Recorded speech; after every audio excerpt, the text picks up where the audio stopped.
Hello again, ladies and gentlemen, Saki here, and welcome back to Dungeons & Dragons 5th edition for absolute beginners. And today, we are looking at the class that is the sneakiest, the shadowiest, the most backstabbiest, the Rogue.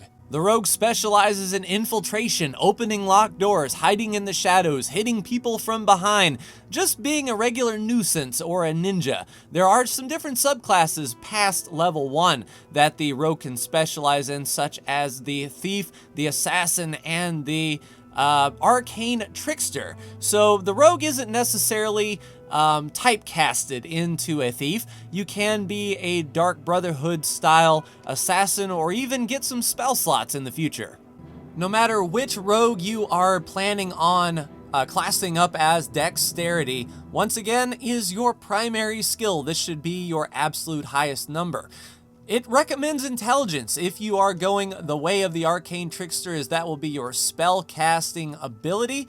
But other than that, charisma should be your second highest role if you are going to be a deceiver, a person who goes up to people and tries to lie or convince or steal, or face-to-face interactions. If you are not going to be the talky-talky type rogue and you're not going to be dabbling in magic, then it certainly wouldn't hurt to put your second highest number in Constitution to get yourself a little bit less squishiness. But no matter what you do, dexterity should be your primary focus. Your hit dice for a rogue is a D8, and then for first level hit points, you max that out and add your Constitution modifier. So if you didn't want to max out charisma, or you're not going to be an Arcane Trickster, you should have a decent amount of hit points starting out to make up for that D8.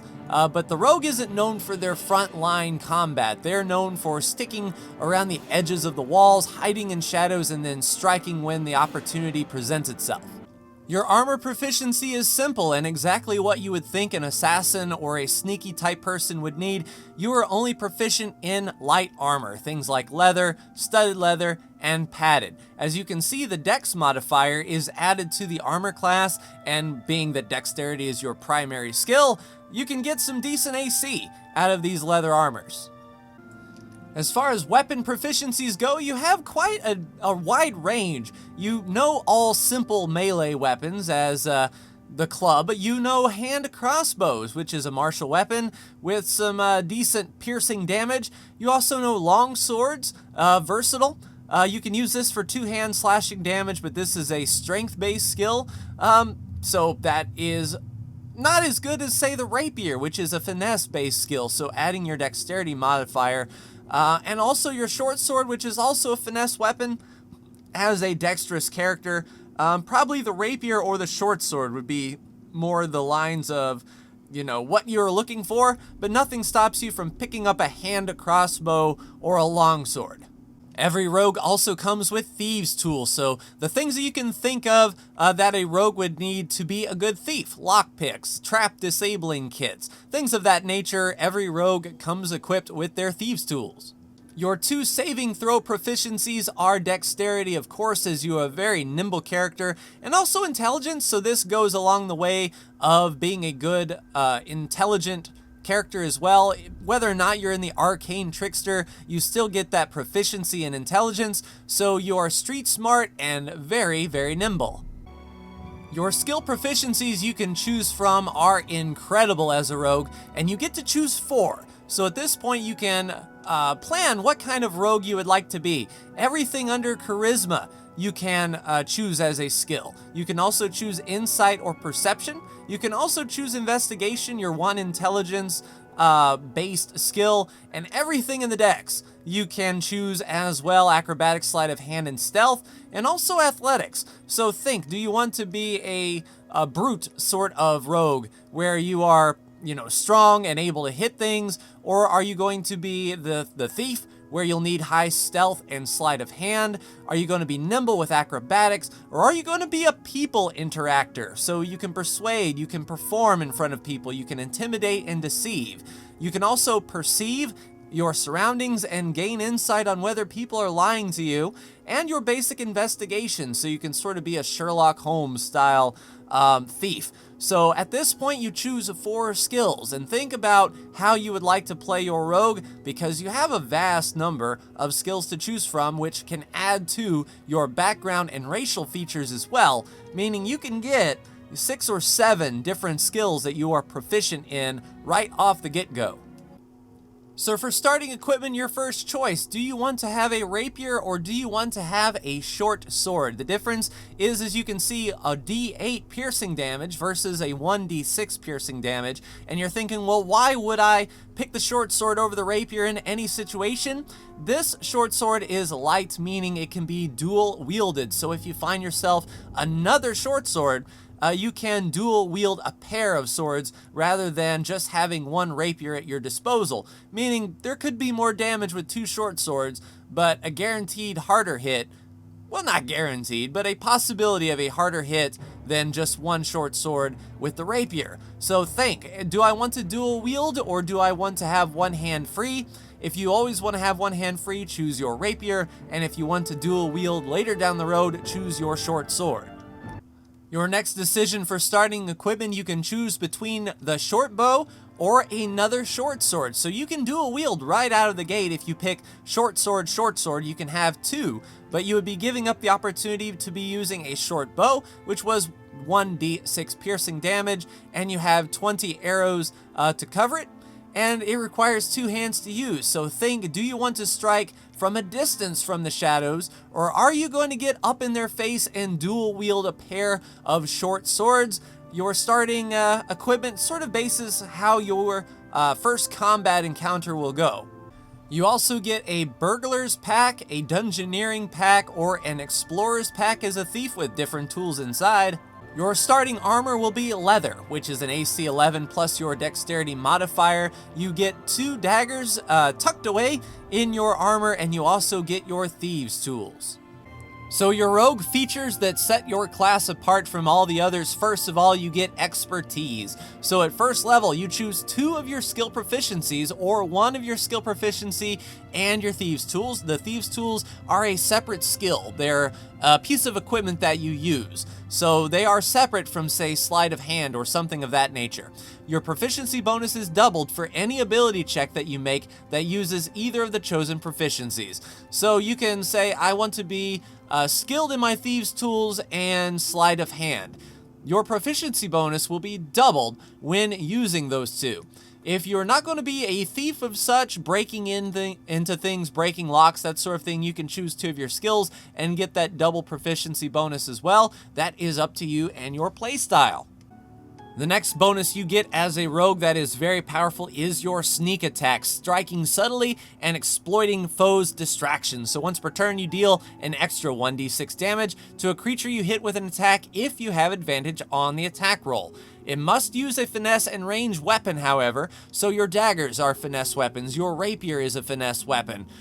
Things like the, let's see, if you find like a club, it is not a finesse weapon, so you cannot sneak attack with a club, but your bows, your daggers, your rapiers, go for it.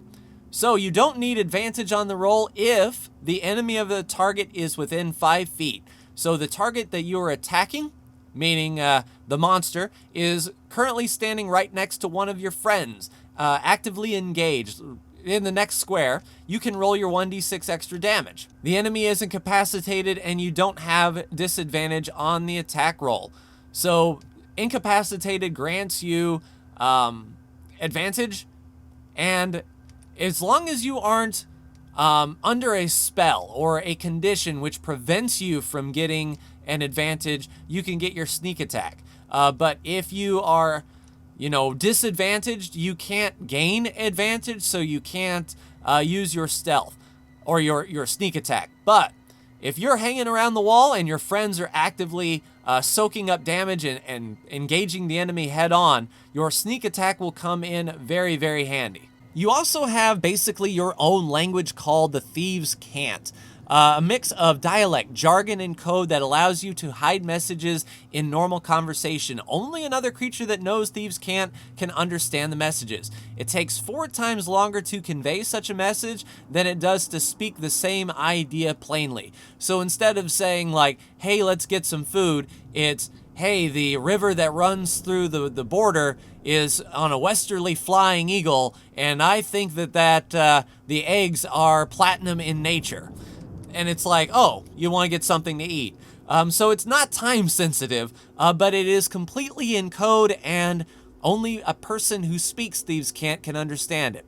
You understand also a set of secret signs and symbols that are used to convey short, simple messages, such as whether an area is dangerous or a territory of a thieves guild, whether loot is nearby, or whether the people in an area are easy marks or will provide a safe house for thieves on the run. So very much like Skyrim, if you've ever played Skyrim and you learn about the thieves guild, you know all of the markings outside of the shops, and each are different. Some are circles with diamonds around them. Some of them are upside down stars or whatever. That is the Thieves' Cant, and very much in the same vein. You can recognize those symbols and say, oh, if we exit this sewer here, we're going right into a rich territory, or this house doesn't have any security, or quite the opposite. This house is loaded, but it's got traps out the wazoo. So as a thief or a rogue, you can decipher all of those hidden messages and leave messages for other thieves. So the rogue has been in D&D since its inception, and that is for a very good reason. It is a very unique playstyle for the player who likes to think outside the box and not become just the frontline soldier, but one who takes the back route, takes the alleys, darts in between the shadows, and strikes when no one is around. If you envision Assassin's Creed and think that's the style I would like to play, or you know, just Ocean's 11 and being able to break into big safes and earn your money through thievery and, you know, ill-gotten means, then the Rogue is definitely for you. It is a fan favorite for sure for that reason. So closing out the Rogue, we have 3 classes left, all in the realm of magic: the Sorcerer, the Warlock, and the Wizard. So stay tuned, only 3 more episodes to go in this brief look at what you get at level 1 in all of the classes in Dungeons & Dragons 5th edition.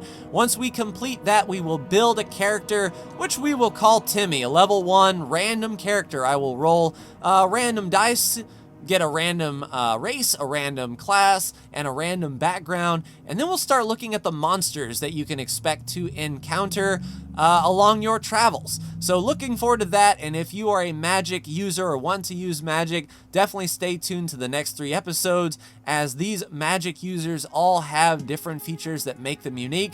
But that will do it from me. Like, share, and subscribe if you are so bold. Thank you so much for tuning in, and for our Rogue, I will see you, poof, in the next video. Take care.